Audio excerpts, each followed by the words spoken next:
perda da região da Cisplatina, as críticas do Nordeste brasileiro fazem com que o Dom Pedro vá perdendo poder e vá ficando um pouco contestado. Em 1831, principalmente em 1830, começa a acontecer uma crise de sucessão em Portugal. Ou seja, tá, pessoal, Portugal começa, Dom João VI está saindo do poder e na linha de sucessão vem o Dom Pedro I, tá? Começa a ser solicitada a vinda do Dom Pedro I. O que acontece, tá, gente? Dom Pedro I vai a Portugal, vendo a sua crise aqui no Brasil, a dificuldade de manutenção do seu poder, e lá se torna rei de novo, tá? Deixando no Brasil um príncipe regente chamado, né, de Pedro de Alcântara, seu filho, que na época era menor de idade, tendo aí, alguns historiadores debatem, entre 4 a 6 anos de idade, tá? Como o menininho não podia assumir o poder, pega pelo pescoço, não deixa embora, enche de abraço e beijo. Ou traz aqui que eu dou um abraço, não. Alguém quer um abraço? Ele levantou a mão. Ah, não. Eu vou ali.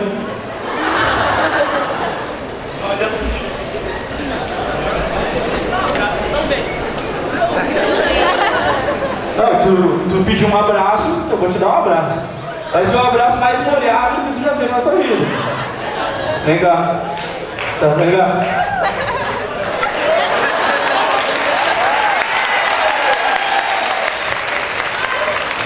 Olha, você também quer um beijinho? Não? Tu quer um abraço?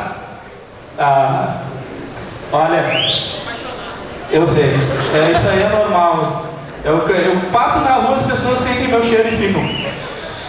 Delícia. É chato, mas por isso que eu não tenho uma mulher só, né? Até porque, vai saber, né? Um cara que dança Gangnam Style, dá um beijinho no rosto de um menino que ele nunca viu, não pode ser muito homem, né? Não, sei lá. Mas gay ainda não sou, tô me decidindo, tá, pessoal? Segundo a Fran, eu sou gay. Cadê a Fran? Porque a Fran, ela sempre vai me apresentar para alguma turma onde eu vou começar a dar aula.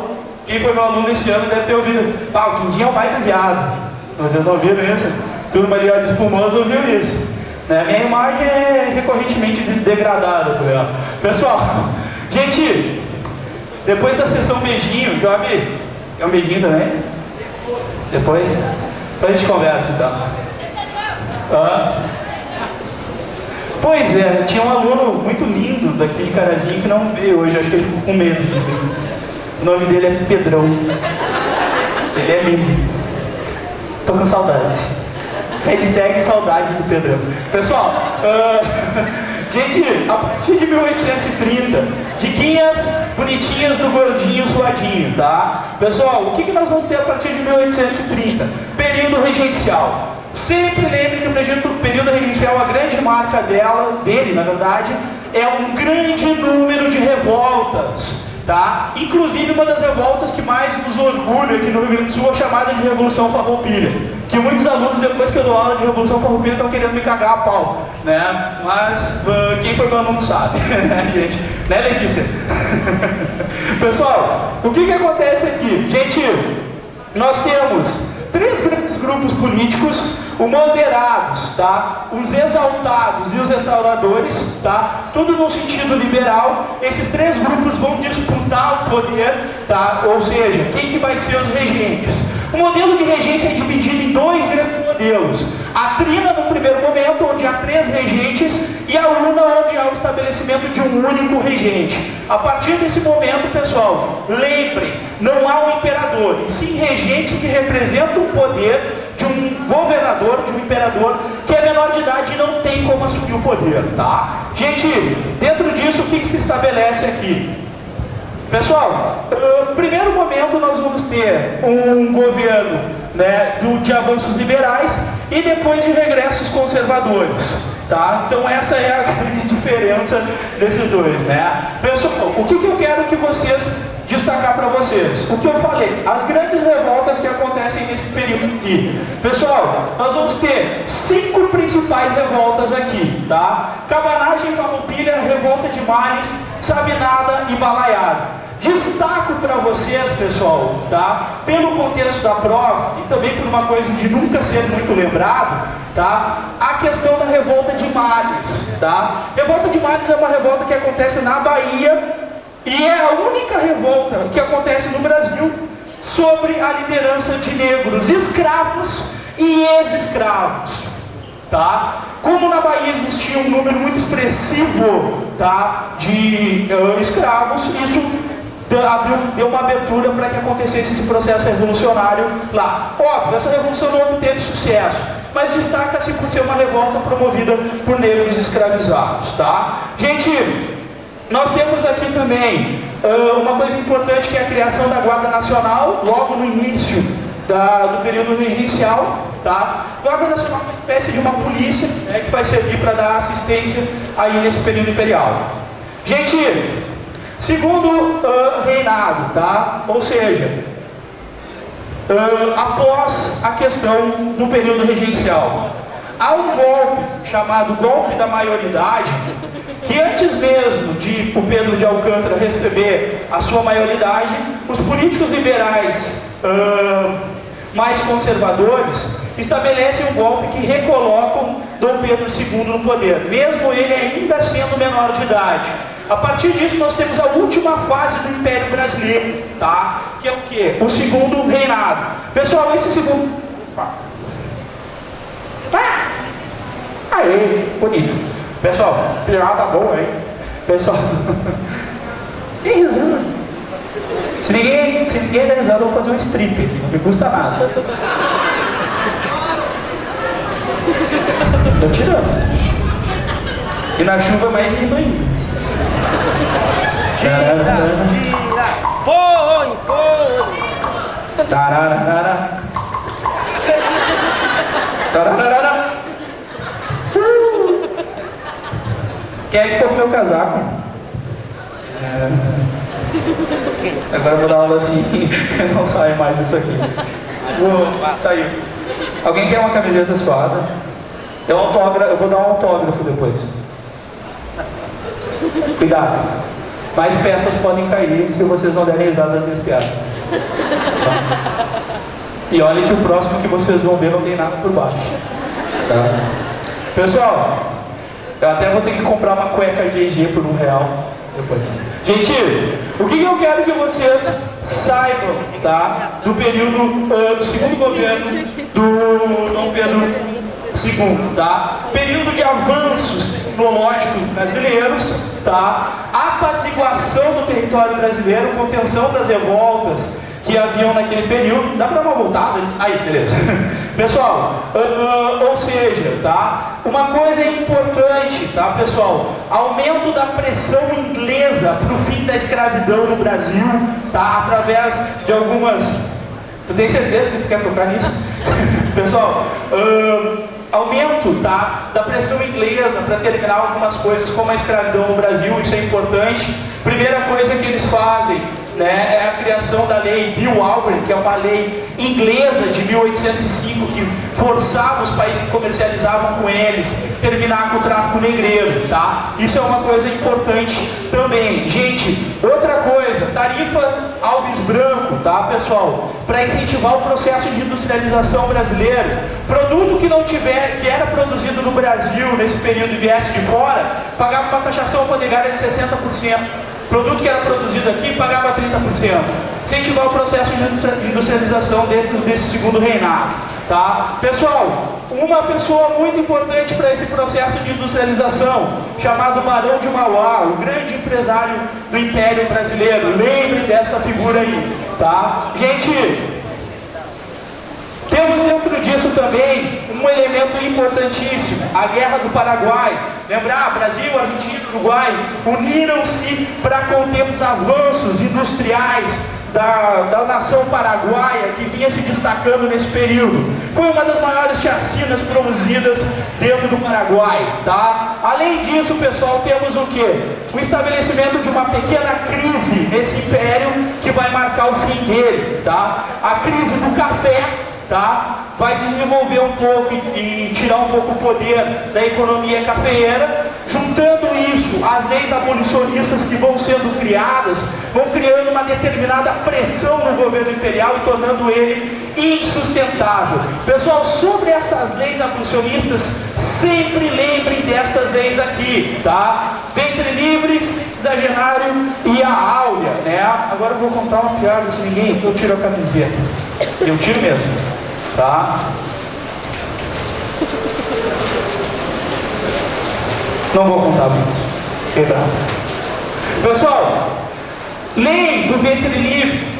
Bebezinho que nascia da escrava, livre, desde o nascimento, desde 1871.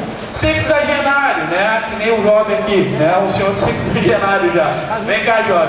Job, vem cá. Vem cá. Imagina. Só escurece um pouquinho mais o Job, tá? 60 anos escravinho. O escravinho muito difícil chegar até os 60 anos, né? Enquanto chegasse aos 60 anos não chegava com essa cutis aqui ainda por cima, né? Essa coisa bonita, tá? Gente, o que previa a lei de sexagenário? 60 anos, o chefinho dele batia no ombro e dizia: tá livre, meu querido, tá liberto. Mas não é que faz muito sexo? Não, a gente não faz muito sexo, não. Só se na tua senzala cola. Cola?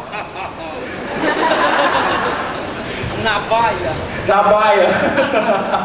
Gente, o que acontece aqui? 60, 65 anos o escravo é liberto, né? A partir desse momento ele teria sua liberdade. Mas imaginem vocês, trabalhar 60 anos dentro de uma fazenda tão velha, caindo de pelado, não vão sair daqui, né? Muitas vezes o negro permanecia sendo um trabalhador daquela própria fazenda. E a grande lei, pessoal, de libertação dos escravos, que é a Lei Áurea de 1888, assinada pela princesa Isabel, né, num período de transição.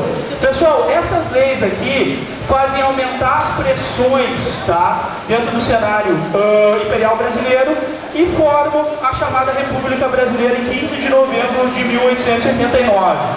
Pessoal,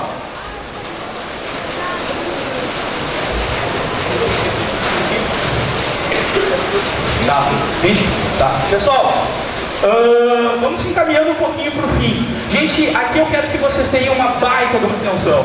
Brasil republicano, tá, gente? República, pessoal, do Brasil é normalmente lembrado no Enem. Então vocês têm que dar uma atenção muito grande para ela, tá? Vamos passar, tá? Pessoal, ou seja, tá vendo? Sexagenário não consegue levantar mais, né? Pessoal, o que eu quero, o que tu acha importante deles lembrarem do Brasil republicano? A República. A República, muito bem. Então lembrem da República. Gente, no Brasil republicano, o que acontece aqui, tá? Gente, marcar a primeira chegada dos grupos civis no Brasil, tá? Bonito esse, né? Já pegou? Então vamos. Pessoal, marca a chegada dos períodos republicanos brasileiros, grupos civis, tá? Beleza. Vocês vão passar no Enem, assim, com certeza, tá? Gente, o que eu tenho aquele mais escurinho ali ou mais loirinho, tá? Depois a gente dá um jeito neles. Pessoal, o que eu quero que vocês lembrem? Brasil republicano, tá? Dois governos, tá, gente? Ciclão. O governo da Empada, onde vão ter dois governantes militares, Deodoro da Fonseca e Floriano Peixoto, e o governo civil.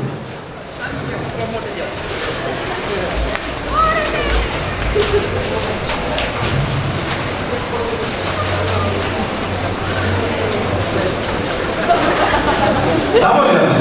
Gente, e um governo civil, tá? Que é o governo das oligarquias. Lembrar desses governos das oligarquias, tá? Governo da espada, o que nós temos de destaque aqui, pessoal? A formação da Constituição de 1891, que quebra com a Constituição Imperial, tá? E também a chamada política do encilhamento, uma tentativa do ministro da Fazenda brasileira, chamado de Rui Barbosa, de incentivar a industrialização brasileira, que não vai dar certo e vai endividar o Estado brasileiro, tá? Pessoal, dentro da República Oligárquica, o que eu quero que vocês lembrem, tá? Aquelas coisas que estão ali em cima, vocês não podem esquecer. Se vocês esquecerem, os meninos vão perder o pintinho, tá? E as meninas vão perder alguma outra coisa que elas gostam, tá? Que também não seja, né? Muito ruim. Pessoal, o que eu quero que vocês lembrem? Coronelismo, clientelismo e voto de cabresto. Isso é a base da manutenção do governo republicano brasileiro, tá? Ou seja, sem essas características, não há sustentação desse governo e da principal política dele, chamada de política café com leite. Ai, professor, é uma política que ficavam tomando chazinho, cafezinho. Não, é a alternância entre São Paulo e Minas Gerais no governo brasileiro. Vocês não riram disso, eu vou ficar nu agora. Não é uma boa ideia. Gente, pessoal, dentro da República também lembrar dos seus processos revolucionários, tá? Planudos e contestados, sempre lembrar que são revoltas rurais e messiânicas, porque ambas tinham um Messias que guiavam essas pessoas. E a revolta da vacina e da chibata, tá? Lembrar que são revoltas urbanas, tá? E sem essa questão de conotação religiosa. Lembrar a revolta da vacina, pessoal, que ela está inserida dentro do contexto do processo de reformas, tá? Urbanas do Rio de Janeiro. Tá? Sempre lembrem disso, que isso vai acumular e vai desenvolver um processo revolucionário também. E a revolta da chibata é uma reação dos marinheiros desse período do baixo escalão da marinha, principalmente negros, contra os maus tratos que existiam nesse período. Pessoal, opa, pulei muito. Gente, mas vamos dar uma resumida maior aqui, tá? Gente, dentro desse processo aqui, lembre que na República, no campo econômico, nós vamos ter uma valorização do café, tá? Mas também vamos ter algumas crises do café que vão fazer com que a base econômica seja transformada